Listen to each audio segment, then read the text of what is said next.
Here we have a soft tissue technique to help decrease the motor output to the infraspinatus. And we're going to do that by using the DM mobility ball. So the infraspinatus can become concentrically orientated via the thorax moving into an anterior orientated position. So if the ribcage and thorax have moved down and forwards, then the scapula can actually come along for the ride. And so the scapula will move up and over the ribcage, compressing down, which can create an anterior compression on the thorax.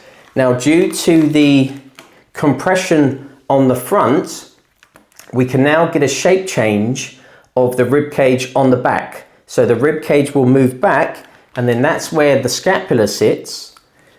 And so with the scapula moving back, the medial border will start to move away from the ribcage.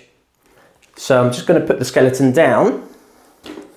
So with the medial border moving away from the ribcage, it's now going to approximate the humerus. And so these 2 points are going to come closer together. And this is where the infraspinatus will sit, just in the infraspinatus fossa, and it will connect onto the proximal posterior humerus. And so these 2 points here will move together. And so what we're going to look to do, I'm going to put the arm down. We're going to try and decrease the muscle activity in that space with the ball. So starting off, we're going to go closer to the medial border, and then we're going to look to connect into the tissue and then push volume towards the humerus. And so the goal is to create relative motion between these 2 points. So the humerus is able to move relative to the scapula, because if these 2 points come closer together and approximate, then now they're just moving as one piece. So we need a wall or a door in this case. I'm going to place the ball on the medial side of the scapula. And then I'm just going to roughly put that into position. I've got my feet roughly just outside of hip width apart, and I've just moved my feet away from the door. So I'm just leaning back, putting a little bit of pressure onto the ball. And so when you're starting off, it's a good idea just to roughly put it into position and then just have a little roll around in that area. There is quite a bit of space around the scapula, but then you can start to appreciate if there's any areas of discomfort, and also you can appreciate where the arm is relative to. And so what we're going to look to do is just go onto that medial side of the scapula. I'm just going to adjust it slightly.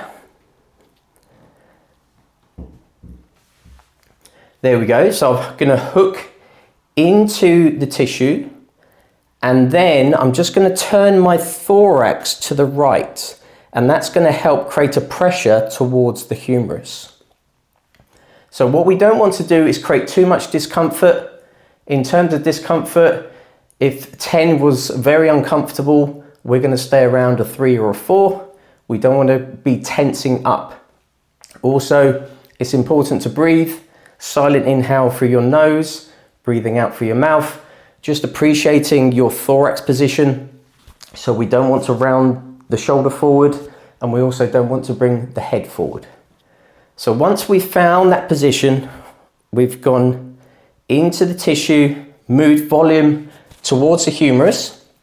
The right arm is just to the side, and so what I'm going to do here is just externally rotate the arm, so moving the whole arm, not just the wrist, towards the right.